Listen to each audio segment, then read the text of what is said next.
näkyy se Eliaksen mökkikin. Ja Väinön mökki. Vai kenen se oli? Muistaaksä? Eliaksen Väinön mökki on tuolla.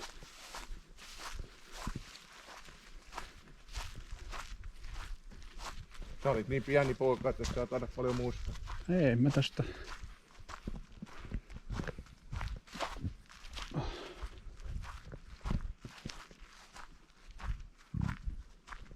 Joo. Joo.